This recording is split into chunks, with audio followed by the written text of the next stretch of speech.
Hi, I'm Puneet, Hi everyone, I'm Sumit. and we are sisters, and we have rhyming names. And there is a third member also in our podcast. I'm just going to turn my laptop a bit. Smokey. Hey, Smokey. Say hi, Smokey. Hello, Smokey. Okay, she's curious. Yeah, yeah. She wants to make her presence Okay, felt. so we both love reading books, and we keep talking about books in our private conversations all the time. So we are starting Sisters, Sips, and Stories to share our conversations with all of you.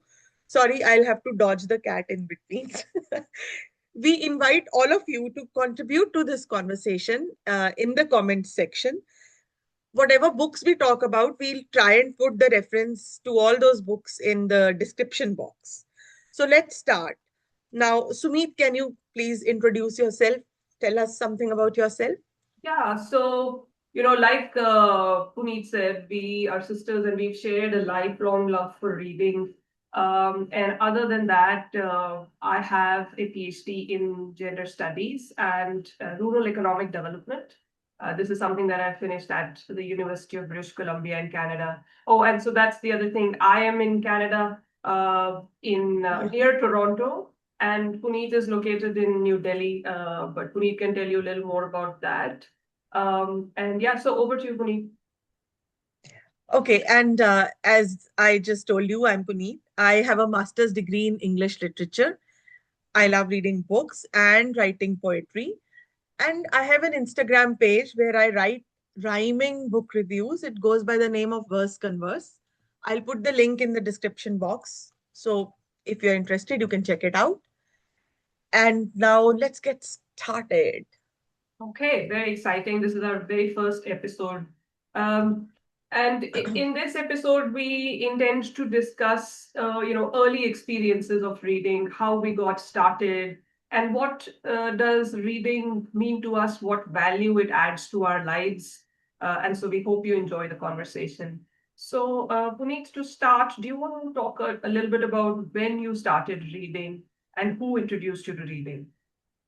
Yeah, so I've been reading even before I started speak. I mean, not reading, but my mother introduced us to books very early on, and she would tell us these bedtime stories. She would read those stories to me, and though I could not speak yet, I enjoyed listening to those stories. And every day before she'd put me to bed, she would take out this book of bedtime stories, which she would read.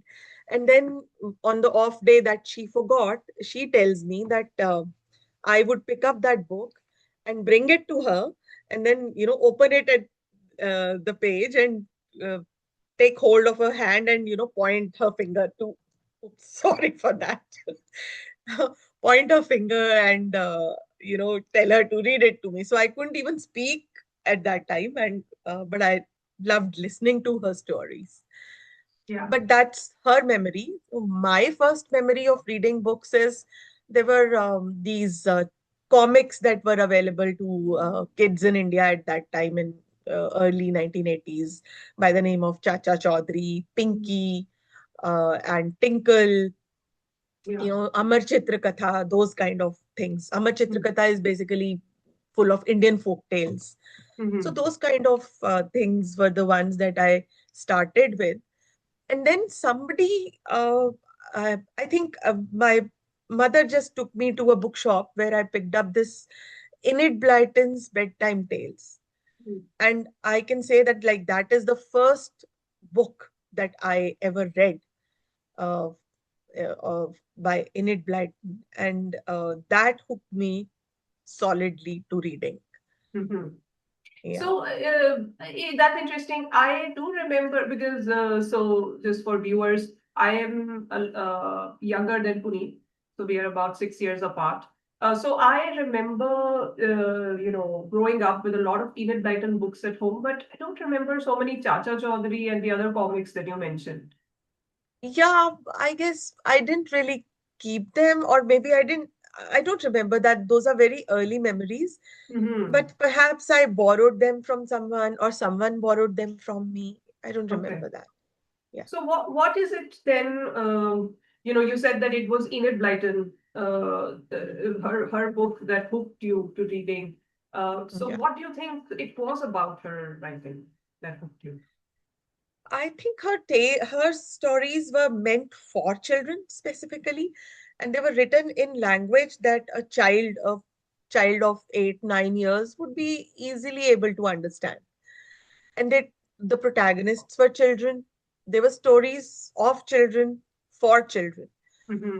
and written in very simple language. And she was a good storyteller.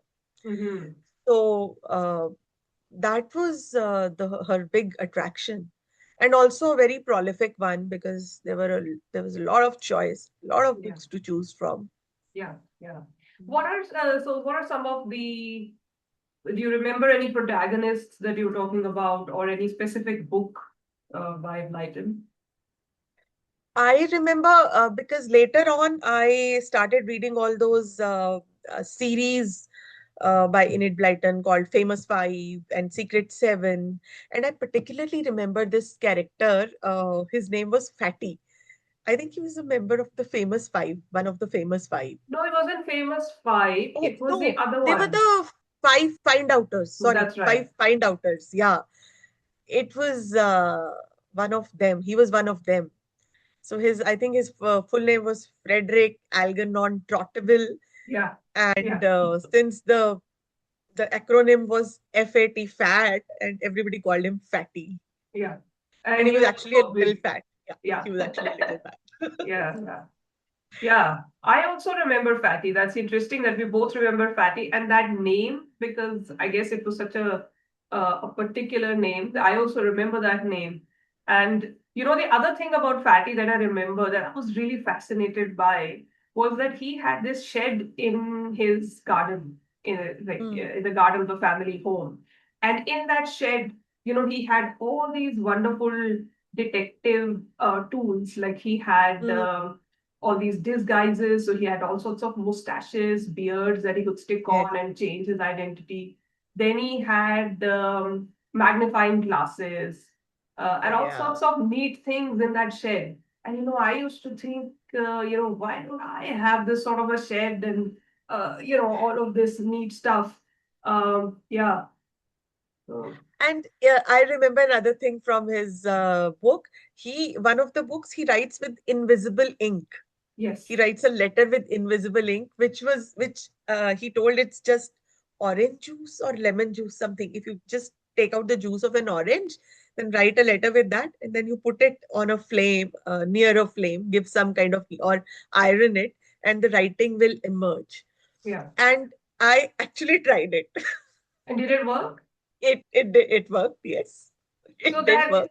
that is so fascinating because I just finished watching, not just finished, like I finished watching a spy show 2 3 months ago, and this was a very Mm, serious spy show, right? right. About the Cold War, set Uh, in the times of the Cold yeah. War. Very serious, and there's this very serious British spy who defects to Russia, and he uses they show this technique. He's got this message that has Ah, been written in this invisible ink, and he's actually using that technique. So I connected it to my childhood memory also, and I thought, oh, okay, yes. so this was really used. And I think Blyton was writing in what, 1900 something, and Yeah. this series was made about the Cold War, so this technique was Mm, still being used very much. yeah. So yeah. So yeah. Oh, sorry. So, but were you saying something that I interrupted or? No, we were just talking about early childhood reading experiences, and you said how I got started with reading, like what are some of the first books that I read. So apart from those comics I mentioned, there was one very good magazine, a Russian magazine, a Soviet magazine rather, because Soviet Union was very much together at the time, and India had good ties with Soviet Union. So there was this magazine called Misha, which was a Soviet magazine translated into English. and that used to come every month on subscription. And my father had uh, subscribed to that magazine, and every month it would come by post, and I would be like waiting on my toes, like to get my hands on the latest edition of that. If I can just share my screen, I just want to show one issue of that magazine. Yeah, you should be able to share. Okay, can you see my screen? Yes, yes, I can see. Okay, so this is the magazine. It was Yeah, called Misha, and you see yeah, the date here. It's September 1988. yes. And I very particularly remember this issue because I remember this person, who's huge person, sitting on this scrawny horse. Poor horse is very sad, I think, Yeah, and this impish boy who's going to trick this man somehow. yeah. So I remember this issue of Misha. I don't know if you remember it. I remember it very specifically. So yeah, yeah, I mean, I have it's. I mean, I had forgotten about Misha, but when you pulled up this image, it all came back. So yeah, I do remember this. And it's got so many beautiful things inside, like it's got these folk tales. So this is Hmm. that story where you there's a shepherd with sheep, and you count sheep one by one, and then you go off to sleep. So this was my first exposure with that thing, like if you can't go to sleep, start Yeah. counting sheep, one by Wow. one. This This is that story. And then there beautiful, is this, beautiful yeah, illustrations. yes. And this was something about those Russian Soviet cosmonauts. Hmm. I remember these illustrations. And yes, and even I also remember these illustrations very well, because I remember looking at these children try to make shapes out of shadows. I also tried to do that. Yeah. Of course, it didn't come out as well as it's shown here. So was that your first try? You know, the first time that you tried making shapes out of Yes, shadows? shadows, shapes out of shadows. Yes, because Yeah. that's what the whole story is about. Okay. And then some other pages. And then, yes, this is a very interesting story. Okay, it's about Yes. it's called Housekeeper Husband. So, story is about this couple, husband and wife. The husband works in the fields, the wife keeps house, and the husband is very cranky, and he fights with his wife that I work very hard all day, what do, you just keep sitting at home. And that's his constant complaint. So the wife gets tired of his complaint, and she says, okay, let's switch roles. You be at home, you do all the housework, I will go to the fields, I'll manage the fields. The husband is happy enough to switch roles. And then this describes their day, the day they switch the roles. So if you see, the husband is at home now, he's churning butter, he's cooking, he's trying to milk the cow. Yeah. The lady has gone off to the fields, so she is nowhere in the picture now. So Yeah. this is the husband trying to do all the housework and failing miserably. Yeah. And that was just like one day. This is a very entertaining story. So there's some of the other illustrations that you showed before. Those I seem to have forgotten, but this one I do remember because I remember finding this cow very funny and being This extremely one, right? amused. Yeah, I was very amused by this. And also the other thing I want to say was that given that this publication was coming out of a communist regime, and there's this perception of people being constrained in many different ways, and it is almost like a dictatorial regime. But this is an example of a very early feminist story coming out of that kind of a regime. Yeah. So that's impressive. Yeah, no, no. There were many such, and they used to carry stories from different parts of the world, folk Mhm. tales from other countries as well. Yeah. So there are stories from Vietnam, I remember, from Arabian Nights or Mhm. something. Yeah. Okay. I'll just show you an example here. I don't know if it's in this. This is another story. I don't Mhm. remember this one too much. And this was something that affected me a lot. this is a this is an article about how children go, families going on a hike. They go outdoors, they pitch tents, they have campfires, and they have games and all. And I remember thinking, like, why don't we do something like this? Why we've never gone on a hike or gone outdoors and stayed there, because this wasn't the culture in India, Hmm. that families would go out and stay outdoors. But it Yeah. was something I really wanted to do. I was very impressed with this. So that reminds me of this quote by George R. R. Martin that people that you can see very frequently on social media. Uh, and I can't remember the words exactly, but it says something like, if you if you're not a reader, excuse me, if you're not a reader, then you've only lived one life. But if you are a reader, then you are able to live many lives through those books and stories. So it seems that this very early introduction to other Yeah. cultures, other ways of doing things, that Yeah. might have had an impact on you, right? Yes. Yes. So I was looking for other stories, but they're not in this issue. There must be in some other issues. And then this is the back page, which I remember very well. Uh, these riddles, Yeah, uh, yeah, and the illustrations as well. yeah. The boy is screaming out in the open, and this particular creature is supposed to be the echo that answers back. Wow, yeah. So I remember this very well because this creature that you're saying was the echo. I Yeah. remember being absolutely terrified by this creature. So, Okay. yeah, yeah. I was very scared and All right. fascinated at the same time. So, that scary fascination emotion. Right. Yeah. Yeah, yeah. So I'm going to stop sharing now. Yeah, Right. wow. So, yeah, no, thank you for pulling out that issue of Misha. That certainly brought back a lot of memories. Yeah. Okay. So moving on, um, do you remember the first book that made you feel something deeply and that stayed with you for a long time? I've read many books that have had a profound effect on me, but if I have to choose one, I would choose this book. In fact, I have it with me here.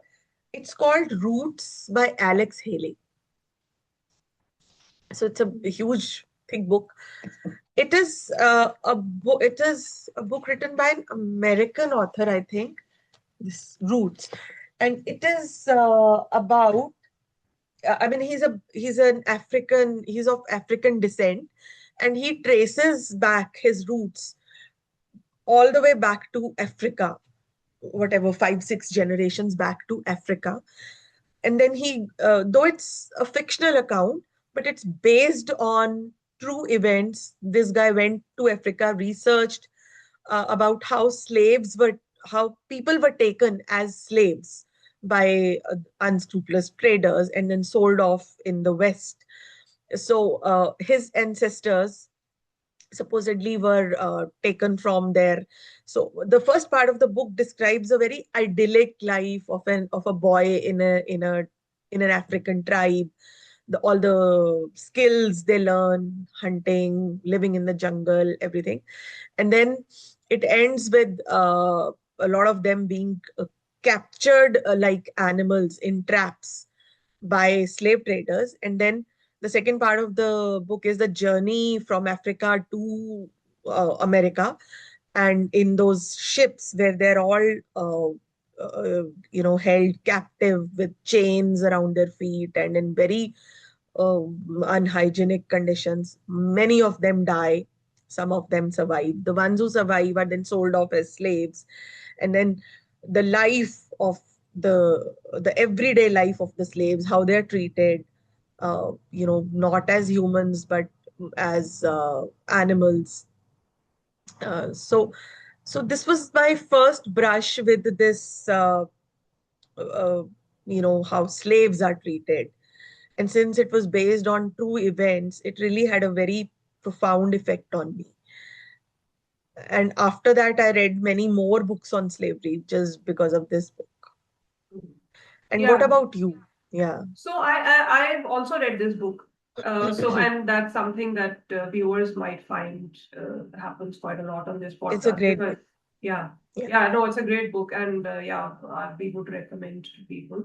But also, like, people will see that we have read a lot of common books. Uh, yeah, so I also remember being absolutely shocked and disgusted by the way that humans can treat each other. And like you said, this was your first introduction to Mm. how people were taken from, yeah, brazenly taken from their villages for no rhyme or reason and just brought to America and sold into slavery. Um, I guess, I mean, in a way, it made me grow up a little bit because uh, we were living in a very protected environment. Our parents had protected Correct. us by, not sharing too many details of the harsh realities of, the Mm. cruelty that must be occurring around us, I'm sure. Also, there wasn't so much free availability of information because there was no social media, no internet at that time. So reading really was the one way to learn about world events and history and all of that. So Yeah. yeah, I mean, I was completely disgusted and shocked by the treatment that was, but by how people were treated. Um, yeah, yeah, I remember being like that. I kept thinking about it for a very long time. Yeah. So that book, yes, for sure. But for me, the one book that continues to that had a great impact when I read it, and that continues to have an impact on me till date, is Tolkien's Lord of the Rings, and I have it here, so I will hold it up. This is a picture of Yeah. on the Gandalf. cover, yeah, of Gandalf, the wise old wizard, who plays a key role in the book. So anyone who's read the book or seen the movies will Yeah. know Gandalf, right? Um, and the thing about this edition is that, if you can see, it's a very thick book. And so this is the way that Tolkien intended for it to be published as one book, not as three separate ones. Like Mm. so, but now I think for ease of reading, it is mostly Yeah. published as three separate books as part of this one larger volume. Actually, Tolkien was a bit crazy, so he also wanted that The Hobbit and the three different Ah. chapters of Lord of the Rings should be published all together. And so then it would have been even thicker. So Yeah. his publishers convinced him that just for practical purposes, we should at least Yeah. separate The Hobbit Okay. and Lord of the Rings. So, I mean, why it had that impact, or why it continues to have that impact, is such a great story. Famously, Lord of the Rings has made dreamers out of men, as they used to say. And Wow. I guess I'm no different. I'm totally taken in by the world that Tolkien built, by the Mm. sheer amount of details in there, like created languages Mm. and just the wisdom that you get through the through this great work that like there is Gandalf, of course. So he's always, as this wise old man who's guiding the other people, the younger people who are trying to accomplish an impossible sounding mission. So Yeah. at one stage, uh, this the fellowship, they get very overwhelmed and they start to feel a bit negative about the whole thing. And Gandalf says to them that, look, we can only do what we can do with the time that is given to us, and that's the only Mm. choice that we can make. So, and I'm, of course, not, the words are not exact. If I find the quote, we can put it in the description. Um, but it's such a simple thing to say and so profound, you know. And I find that I keep going back to this wisdom when I feel overwhelmed in my own life.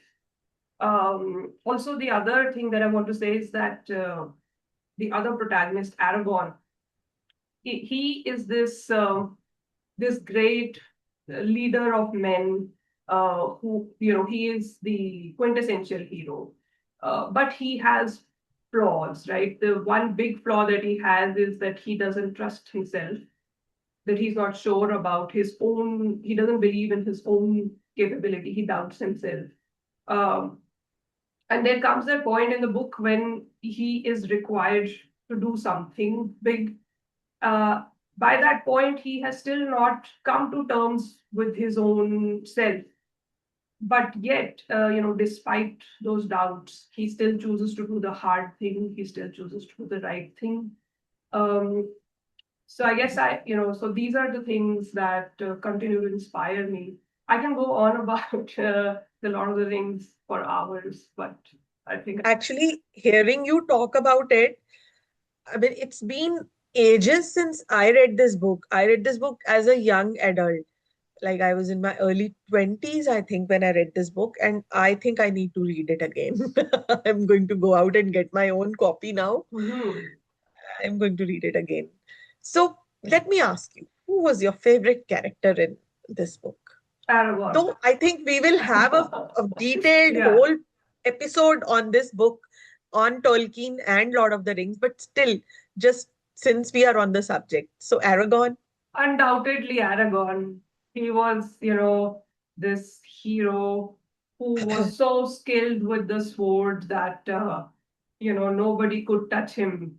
Uh-huh. And whenever anybody, any of the other characters are in trouble, and Hmm. Aragorn comes, then you know that it's going to be okay. So, he's that kind of a hero that, he's there, everything is fine. And I want to say a little more about this. So it's interesting, this question, uh, because, and you are a big fan of George R. R. Martin, right? So you can talk Yeah. about that a little bit. And so am I. I mean, I've enjoyed, I've read a couple of the books and I've enjoyed the series, although we all know what happened towards the end of the series. They just totally made a mess out of it. But nevertheless, Yeah. what I wanted to say was that a lot of people now, even academics who study, writing and the creation of these worlds, and they think that there is this view that Martin's characters are much more complex because they're flawed, they're gray, they have a lot of different kinds of traits. You can't really box them into good or bad categories, right? Yeah. Yeah. Whereas Tolkien's characters, they're either good or bad. There are some, contradictions here and there, but largely Tolkien's characters can be categorized as being either on the good side or on the evil side. And the academic view is that Martin's characters are more believable, they're more human, they're, because that's how we all are. And I have a view on this that I'd like to share. So I think that that's true. While that's very true, that that's how we all are. Yes, we are not, these great heroes like Aragorn, or these wise old, like people like Gandalf. So yes, I agree. At the same time, however, I think that Tolkien does something that Martin doesn't do, which is okay. But for me, I think it is important to have those kind of people, those ideal heroes, at least in literature. Because if you don't even have those, then what do you aspire to be? Like for me, it's a matter of inspiration. So at least you have that, and it gives you motivation to at least move in the right direction. Whereas Martin's characters don't give me, they don't inspire me, like Ned Stark, the best of the characters in there in terms of being on the moral compass, Yeah. he Yeah. dies. So Martin is telling us he dies so early in the series. Yeah.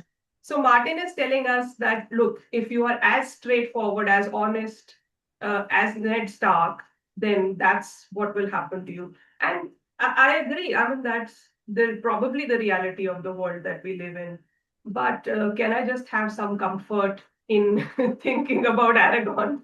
So So it, I think though that's like two different how we view different works of literature. Like uh, Martin writes a very realistic worldview, and Tolkien gives us a kind of a romantic or a pastoral view, I would say.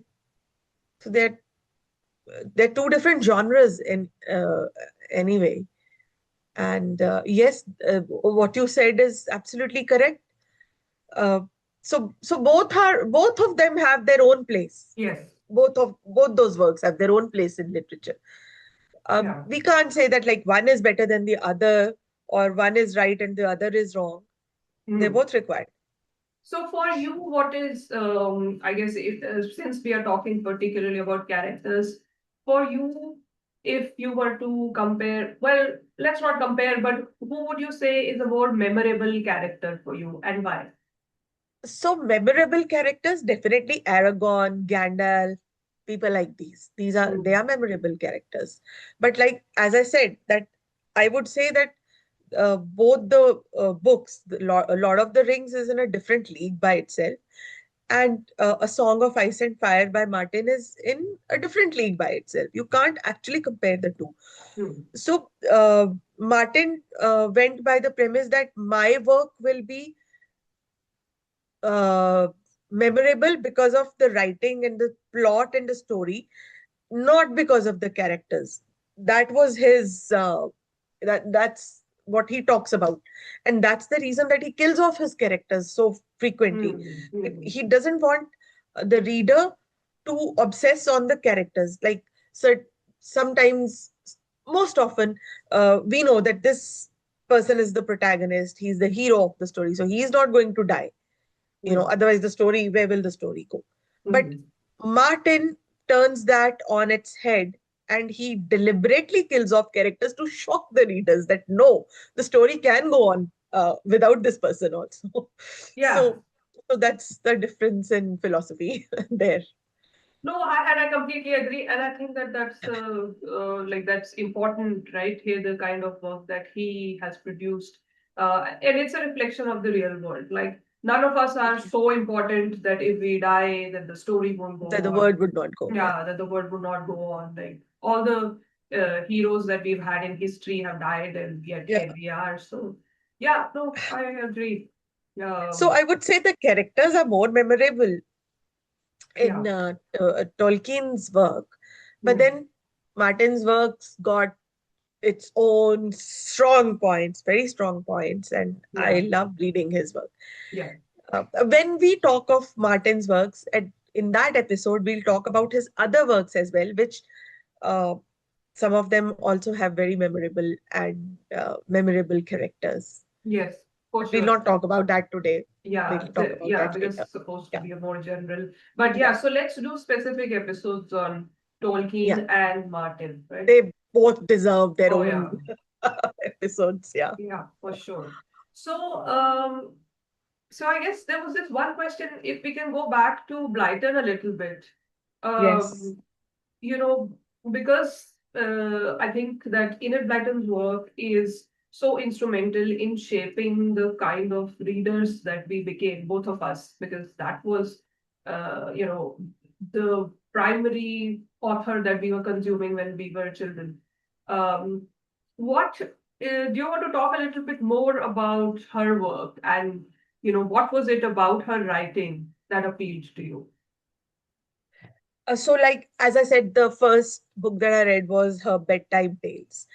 And I enjoyed those bedtime. I didn't read that book just once. I must have read it at least 5, 6 times. And then I finally pestered my mother. Like, I must have been 9 or 10 years old. I pestered my mom. I want more of these bedtime tales. We went looking. There was just one small shop in Amritsar where we grew up. Uh, so we went there, and I asked the person who was the shopkeeper to give me so more of these bedtime tales, but he didn't have such a wide collection. So he said he doesn't have them, and I was very disappointed. But then he gave me three, four. He displayed some more books by the same writer, and he said you can pick one of these. And one of those books was The Treasure Hunters by Enid Blyton again. And I wasn't sure because I only wanted bedtime tales. But then Mama was with me and she suggested that this looks like a good story. It's got mystery in it. You will enjoy it. I suggest that you buy this one. So I had no better idea. So I said, okay, I'll buy this one. And then that was a very different tale from, it was a kind of a, it was one whole book. These weren't short stories. This was one whole book, like my first novel, I can say, no children's novel. So it was full of this mystery, and these children are hunting for treasure, solving clues, arriving at results, and then that leads them to treasure. It was so exciting for me. I think it was one of the, at that age, I was very happy that Mama has given me this book and she's chosen well. And I think after reading Treasure Hunters, I was hooked. Then I wanted more and more and more. And then one of our cousins, our elder cousin, she also used to read Enid Blyton's, and so she was familiar with these books. And then she suggested uh, some more books by Enid Blyton, and I bought those, and then that's how the sequence started. Then I think I've read a lot of Enid Blyton, and I probably would have read 80-85% of her work. Hmm. Yeah. Okay. Yeah. And I also remember reading A Treasure Hunters, and I think that book, you're right, it was so well written. Mm, That whole that story of how these children learn that there might be a buried treasure, and then they spend the whole book looking for that treasure, and then they encounter all these challenges which they overcome on their own without the help of the adults. So that was adults, also yeah. very exciting for me, that children can do these things, that we can also solve mysteries, and we can be Yes. detectives, and we don't need adults, right? So that was great. Yes. um, so I, started also thinking that there might be buried treasures. And I used to ask people, I remember asking a few adults whether there are any rumors or any stories that there might be a buried treasure somewhere or the other. So, yeah. Uh, Yes. do you want to talk about the faraway tree? Because I know that you have enjoyed that very much. Very much, yeah. So this the faraway tree, and then the folk of the faraway tree, and magic faraway tree. These are three relate books about the same characters, and the story carries forward in each of the books. That was, I think, one of the first fantasy stories that I would have read. Hmm. And as you know, I really enjoy fantasy fiction, even now. And Folk of the Faraway Tree was the first fantasy book that I read, and it was all about these children who go into an enchanted wood. There's a magic tree, and they meet these fairies and elves who live in the tree. So I think the whole what they call these days world building, Hmm. Enid Blyton she built an entire world inside that one tree, you know. Yeah. And then there was this concept of a different land at the top of a tree, which these, uh, all these people would climb, and sometimes it would be a good land, and then there would be, sometimes it would not be a not so good land, an evil land or something. And all those adventures, I think they were uh, highly enjoyable. And I remember thinking, oh, why doesn't someone make a movie on this Yeah. to bring all those things to life? Because those books were not, they were illustrated. There were a few illustrations, but not too many. So I remember thinking how good it would be if somebody would draw pictures and show us what faraway tree looked like actually. Mm. and how all the characters looked like. Yeah. It really gave flights to my fancies. Yeah. I guess your imagination, your creativity. Yeah, Um, yeah. So the faraway tree, I agree. I mean, that's a good question. I don't know why they don't make a movie out. It would make for a terrific movie. I think they did have a kind of series because I searched a lot. I kept searching for it even after I grew up when we finally had internet and all. So I'm not sure, but I think they had a series like those days we used to watch Tom and Jerry or Mickey Mouse and all. So they had an animated series, but I think that was American made, and it used to screen in Pakistan because Okay. Pakistan had diplomatic relations with America, whereas Mm, India had good diplomatic relations with USSR. India mm, didn't have very good diplomatic relations with USA at that time. mm, So Pakistan had, and in on PTV, Pakistan TV, this series used to play. And I was really jealous that, oh, you know, but then I never got to see that series. After that, I lost interest, or not lost interest, like I got many new interests. So mm. that Yeah. got lost somewhere behind. But I think there is a series. Yeah. So just to explain to people who might not understand why we were able to watch PTV, because we were in Amritsar, which is in Punjab, which is right Yeah. off the border, the international border between India and Pakistan. So our antennas were able to catch that signal. So a lot of people in Amritsar, that region, were able to access Yes. PTV, and they watched Pakistani TV serials as well. So it was a big Yes. thing back in those days. Yes. Um, Yes. yeah. Correct. So the other thing is that I wanted to say about reading the Faraway Tree books and the other magical fantasy books that Blyton wrote. Um, I think that it might also have something to do with the place, the location, our location. So Yes. we were our father was an engineer with the irrigation department with Punjab government. And so as a result, he was posted to these project towns. So two towns in particular that I'd like to mention is Madhopur and Talwara. So Madhopur is on the border of Punjab and Jammu and Kashmir. So it was just, you could see the hills from there, the mountains from there. So it was that close to the Himalayas.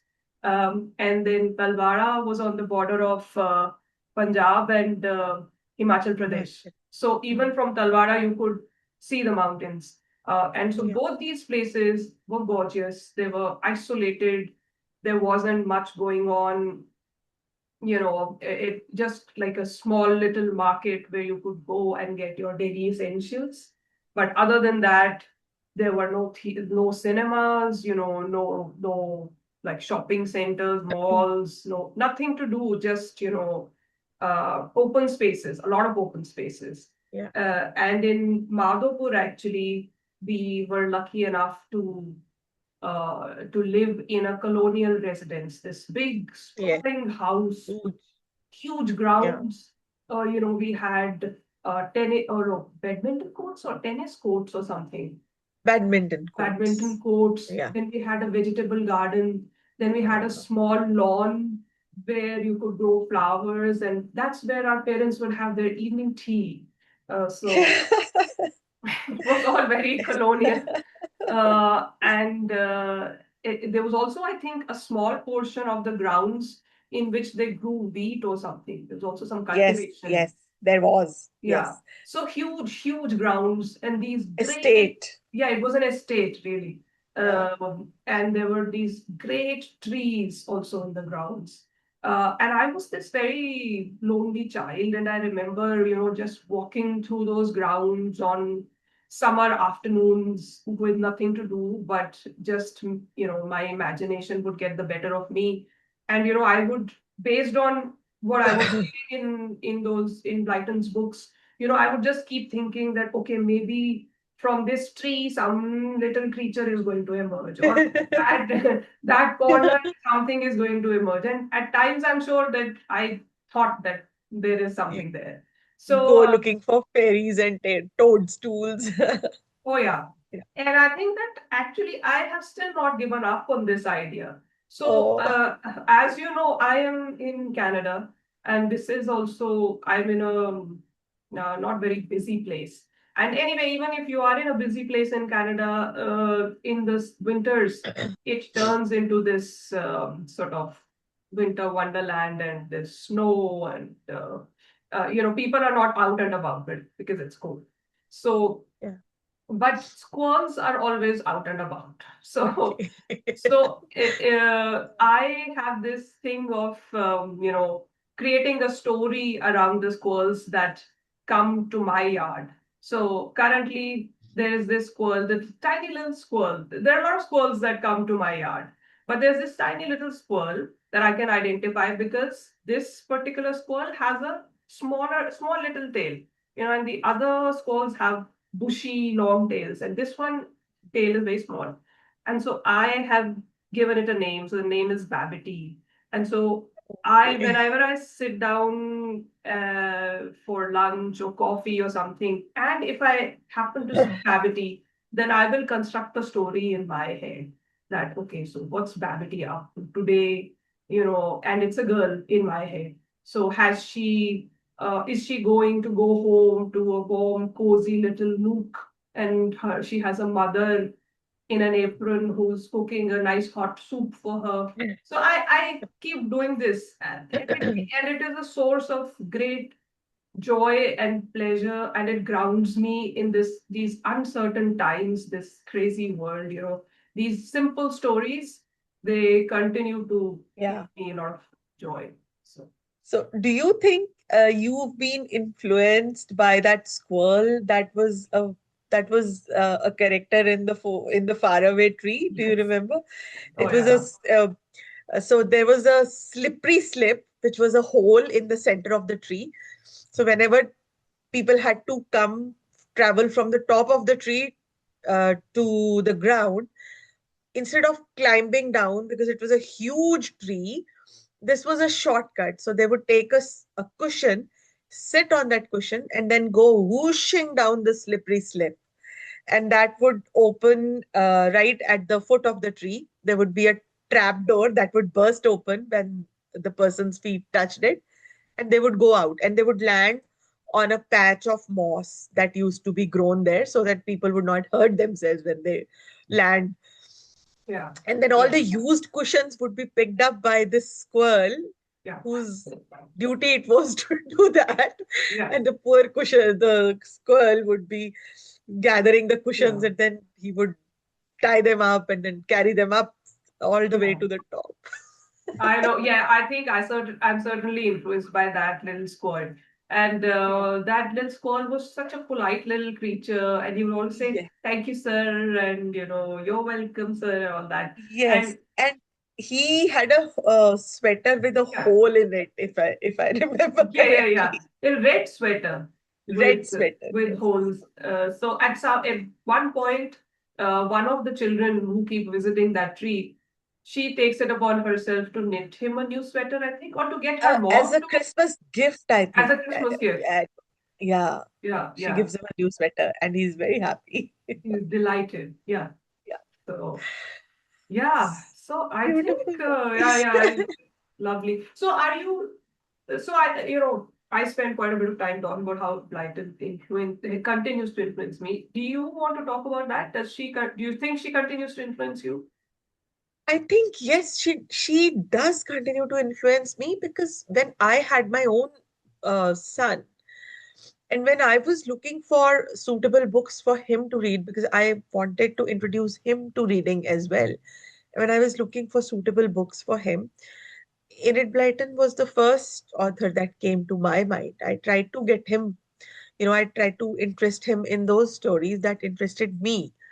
And uh, I don't know whether I don't think he was much interested because he belongs to the Gen Z and they apparently have different ideas of what's interesting. But in attempting to read the story to him, even if he wouldn't listen, I would complete the story because I would enjoy it so much. Yeah. Reading it again, I don't mind reading Enid Blyton again. I can read it even Yeah. now. Yeah. So Yeah. that is the magic and some old world charm of Enid Mhm. Blyton. Plus, another being very practical, reading all those books by this English author gave us a very solid foundation of English as a Mm. language, which Agree. continues to serve us till now. There is a very hilarious incident, to my mind at least. I was reading this book by Enid Blyton, and one of the characters is very naughty, and then something happens, and he turns over a new leaf. Hmm. Right now, I was not familiar with this expression. What does it mean to turn over a new leaf?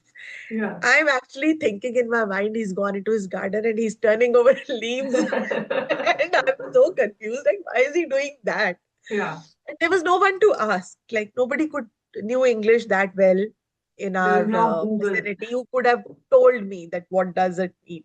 Yeah. But then eventually I figured it out. See, that's a beautiful Hmm. part of the learning process when you figure things out for yourself rather Hmm. than somebody just telling it to you. Or Googling Right? it, which does Or nothing. Googling it. Yeah, Googling it obviously is again a form of Yeah. somebody just giving it to Yeah. you.